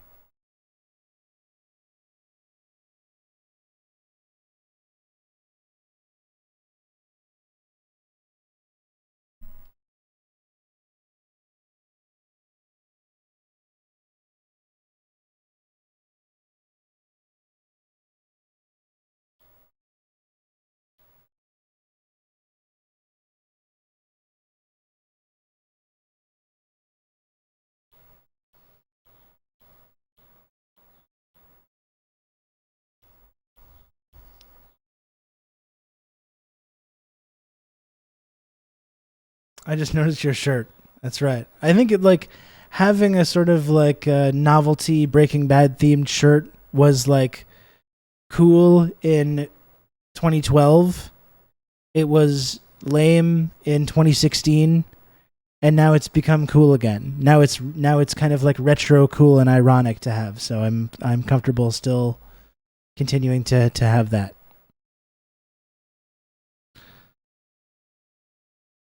Homage de poutine ce soir? I don't know what I'm going to eat tonight. I'm not so sure. Last night I made a fried rice that was quite good with Spam.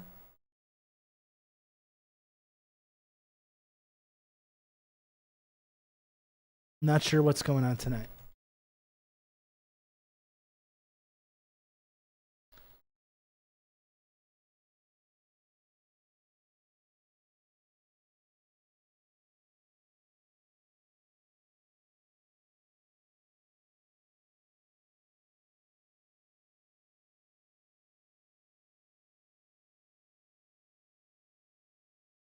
Oh, this might be... Okay, let's take a look at this video, okay? I'm doing okay in the viewers today, so I want to try and take advantage of that. Let's take a look at this video. There should be some okay analysis of this in this video with Brian Berlitik and Carl Jha. It's quite long, so we don't need to go along. I'm not going to watch this whole thing, but let's see what these guys have been pretty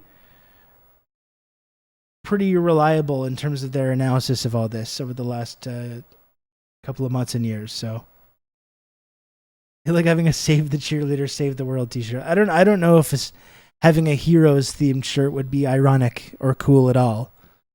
I'm not so sure. I think it might also just be bad to have that. I don't know.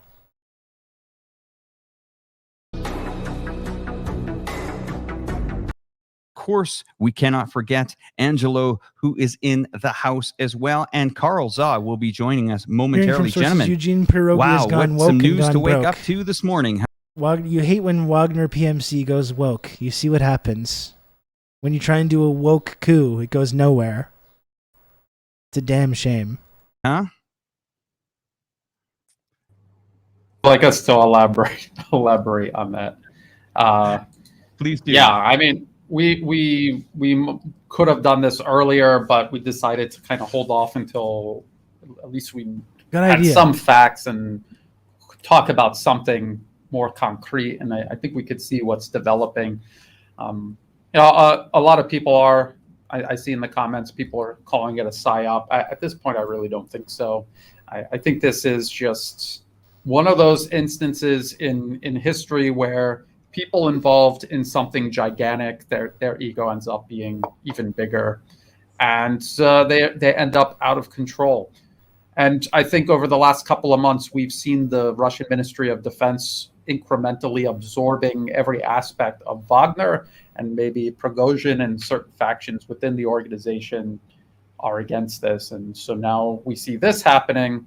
And I just want to remind people that the United States, their allies, they've been talking about nothing else except breaking up Russia, somehow getting some sort of internal conflict going. They really thought so it was happening. No matter what Prigozhin or Wagner's problems are with the Russian Ministry of Defense, they are doing the work of the US, of NATO, of Ukraine by doing this, by creating division and instability inside of Russia.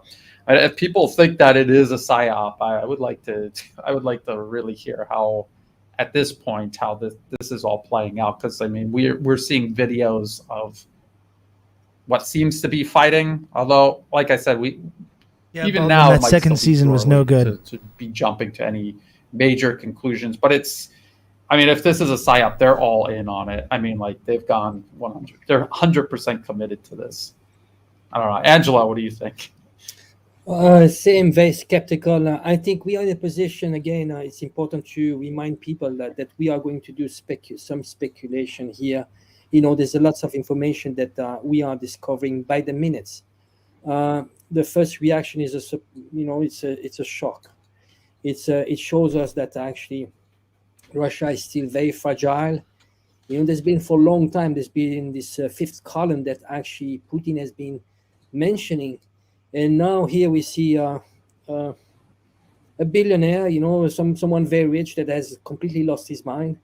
And we have to ask the question, how did he get to this position of power? We have to question the judgment of also Putin. For the first time, I have to criticize here Putin, because how did we get there? How did... can probably make a lot more criticisms than just Wagner this. And to Prigozhin. And it was obvious that, when you saw the declarations he was making a few months ago, that the person was unstable. And how did he manage to get the support of his troops to march on to Moscow? There's a huge problem there. And we probably something that would be worthwhile to do, but would cause untold psychic damage. Is exploring NAFO Twitter right now, seeing what they've been saying. Medium term, it's going to I don't be have the very mental bad for the capacity to image do of it Russia. though. And also, I would think about all this work that Putin has done in the international front, in front of his allies, African countries, all the global South. They are actually. They are in the position of asking questions. Is Russia solid? Because they need a solid partner to work towards a multipolar world. Well, Angelo, I want to add to that. And we also have to understand the situation that Prigozhin was in. I mean, Brian, you have experience in the military as well. When people get into the action, and we're talking some pretty horrific action here that's happened over the last, year and a half now. We have to put our minds into where their minds are at. And this is not normal reality. These gentlemen are under an extreme amount of pressure. NAFO Twitter is Western Lib adjacent. There's a lot of Western Libs that are part of it. History, and we've seen, mutinies I've seen Lib on Twitter. ships It's not and stuff healthy. like that. It's really like it's Western Lib geopolitical Twitter, but way more openly genocidal and way more like openly racist as well, and talking about like different characteristics of different cultures and civilizations and what their predilections are. Oh, for sure, Alexandro. Yeah, this conflict made me unthink liberals are fascists as hyperbole. Absolutely.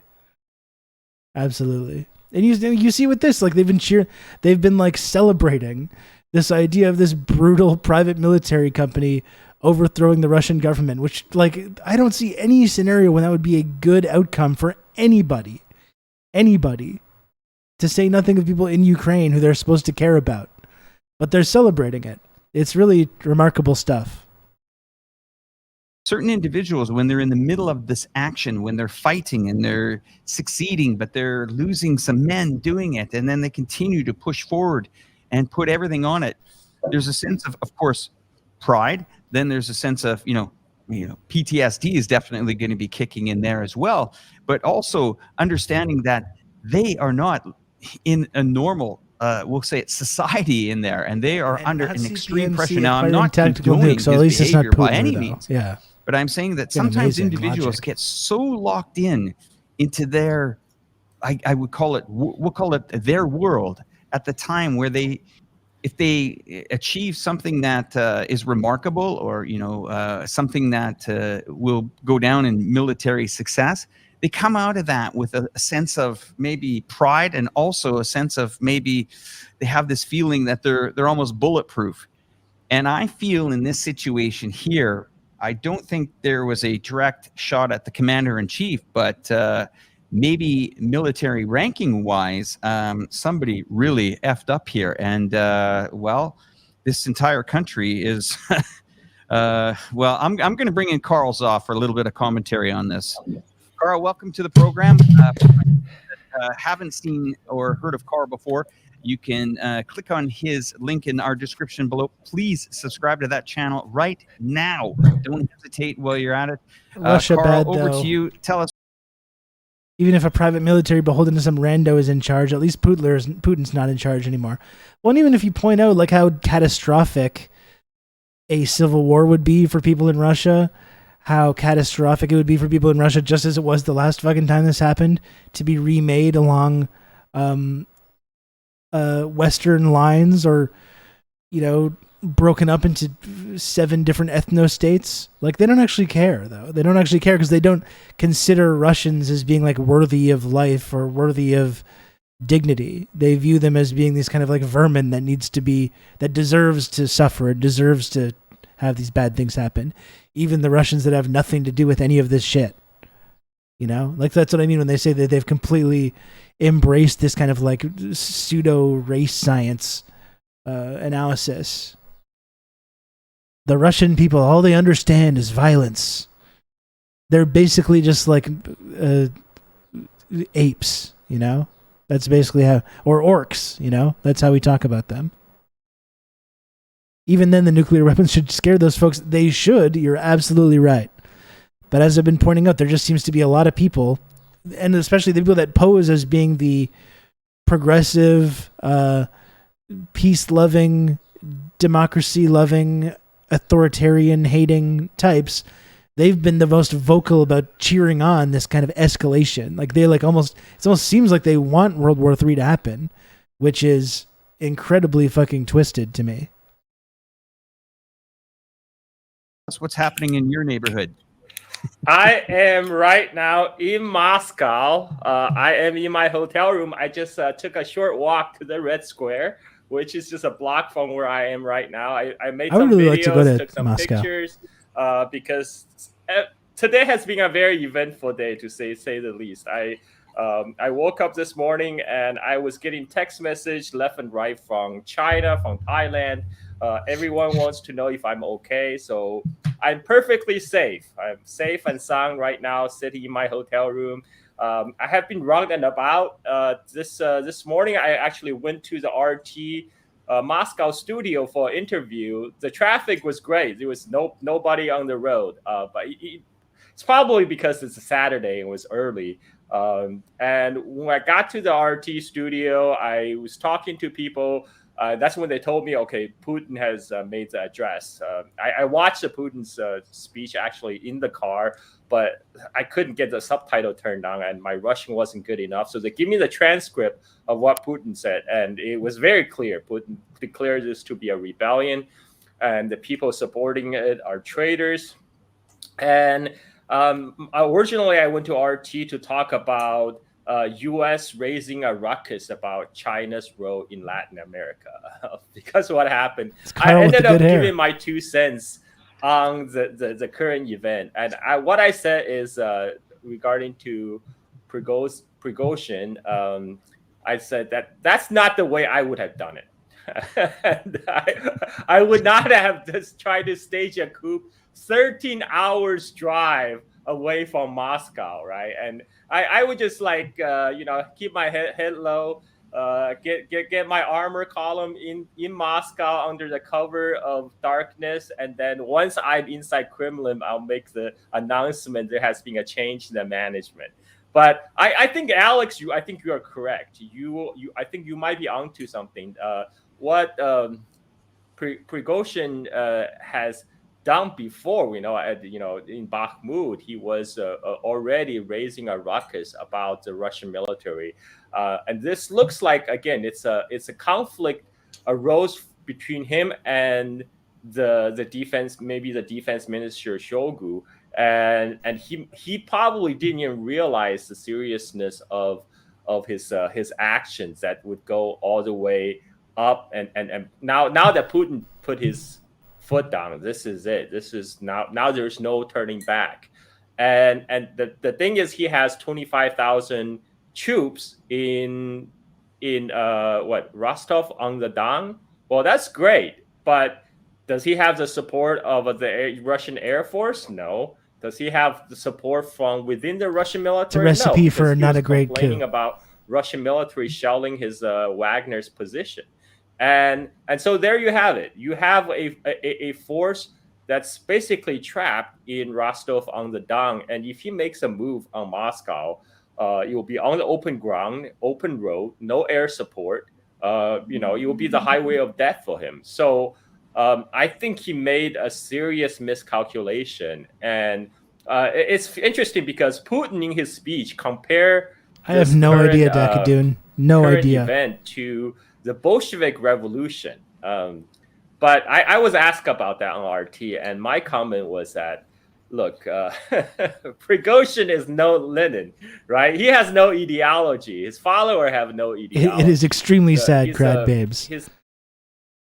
A country like the Soviet Union was so hopeful of a bright future and peaceful world of justice and workers was just utterly annihilated after 91 and humiliated and became a cynical, broken country only for the West to dismiss them as barbaric, violent orcs.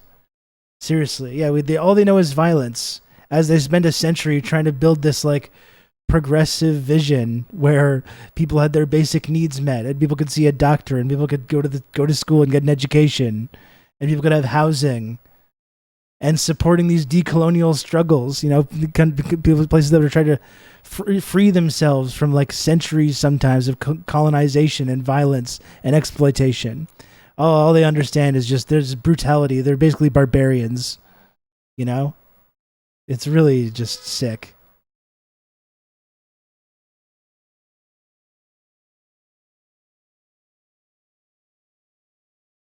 One take I saw is that it may have had the practical outcome of flushing out disloyal officers within the Russian military ahead of a major escalation, but just passing it, no idea, and neither does anyone else. No, we don't know. We don't know.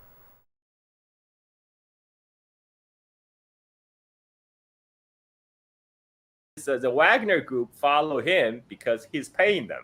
And mercenaries, you cannot expect loyalty. For sure, they made so much progress before Putin. They were just like a loyal client state of the U.S. when everyone was suffering, and the political consultants that put the government in place and all the multinational corporations were making profits hand over fist, and Putin had to come and ruin that. Mercenaries, they're only loyal to you as long as they get paid. Would they sacrifice? Would they bleed for him on a march to Moscow? I mean, yeah, sure, they would fight against the Ukrainian air forces because most of the Russia stands behind them. But now would the rest of Russia stand behind them? Putin was still on board, and the West pushed them too far. Hubris, Dakadun. It's always the cause of the great and historic and tragic downfalls. Hubris. Shakespeare taught us that. Every epic storyteller has taught us this. We just don't learn now. Them on a march to Moscow? I don't think so. I don't get a sense of that on the ground. I talked to several Russians here, both within my contact circles and in and around the hotel. And one Russian guy told me, he said that like, oh no, not to worry. And it's just a political infighting at the top. We've seen it all. Like in a couple of weeks, you all be cleared up. No worries. And he was more excited about his upcoming trip to China to visit Shanghai and Guangzhou. And he told me, look, I would if be it's too. serious, you see all these people right here. We're in the club lounge in the hotel, and he said, you see all these people right here. If there's something serious, everybody will be running. Look, like everybody's going about their business. You know, so you shouldn't worry too. So I decided to check it out for myself. So I went downstairs.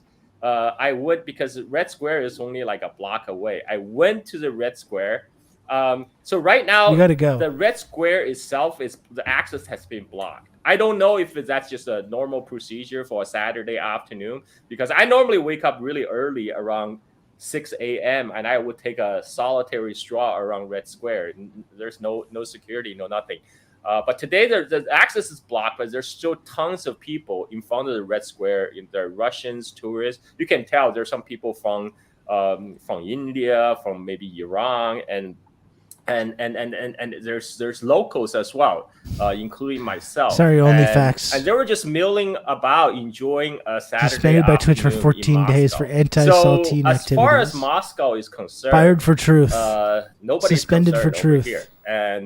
And the real question is, what is Prigozhin gonna do in Rostov-on-the-Don? Because you know, it seems to me he's the one that's trapped over there. You know, if I mean, it's very unfortunate circumstance. You know, like Putin would say, if it comes to violence, you'll be brothers against brothers, Russians versus Russians, and we'll just have to wait and see. I think Alex is onto something. I think Prigozhin may have overplayed his hand. He may have thought he was. It seems a little bit like that. He was negotiating hard, you know, like he was hardcore negotiation, but that's pushing it just a little bit too far. Well, thank you for the. I mean, this seems like a source of some pretty decent analysis of all this. He memed too close to the sun, or he worked himself into a shoot. Classic. You want to avoid that. I think I'm going to go now, folks. It was just 2 hours today. Again, I don't have the energy for a full stream, and I just wanted to make sure we hung out a little bit and talked about this. I could be back later for some gaming, maybe. I don't guarantee anything. Again, I am supposed to go out and see people. I'm supposed to see some people soon. So perhaps maybe tonight I could be back for some gaming, but if not, it's okay too. If there's anyone else watching or lurking, a non-sub member, and you appreciate the analysis and you appreciate the commentary and the community, please subscribe to TRRS if you can. $5 per month, completely free of charge, with an Amazon Prime account that you can very easily transition to a Twitch Prime sub. Every little bit helps. It's the only way I'm able to still do this program every single day here on twitch.tv/RobRousseau is through the incredible generosity of the community members. So if you can, folks, if you're still here, if you're lurking, if you're non-subbed, if you want to support this content and you want to support the work that I do and you'll support this community, please subscribe. I.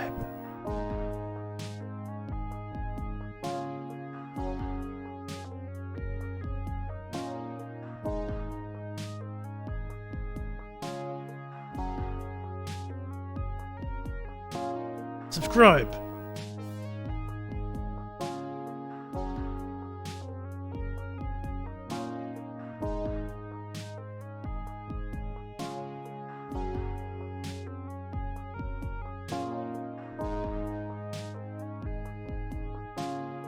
Do it. Do it.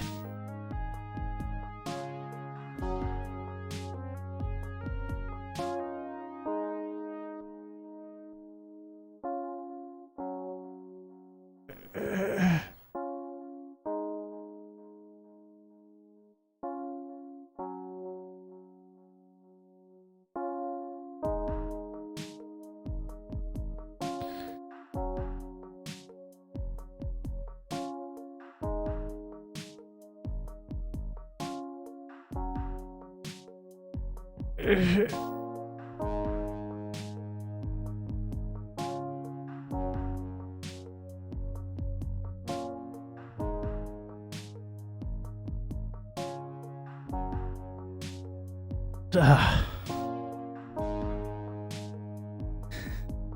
be pretty funny to watch a burst a blood vessel in his eye in real time. I bet you'd feel pretty bad about that, wouldn't you?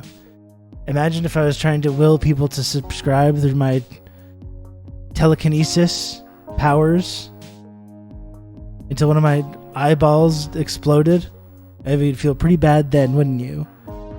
You said I could have prevented this situation for a measly $5. A measly $5. I could have avoided this. I could have prevented this situation.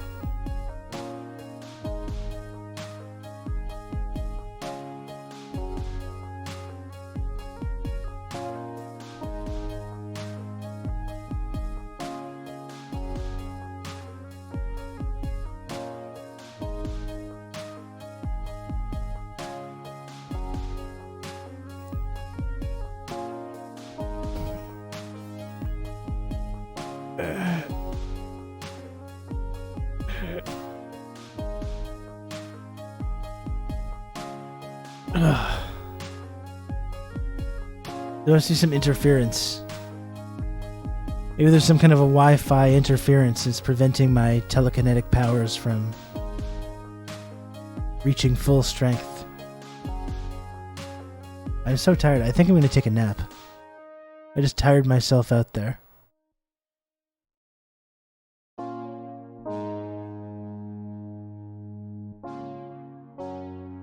I'm being blocked by 5G. That's what's going on. Those of you wearing the Magneto helmet, do take that off. Yeah, that's not allowed, actually. Not allowed to have one of those.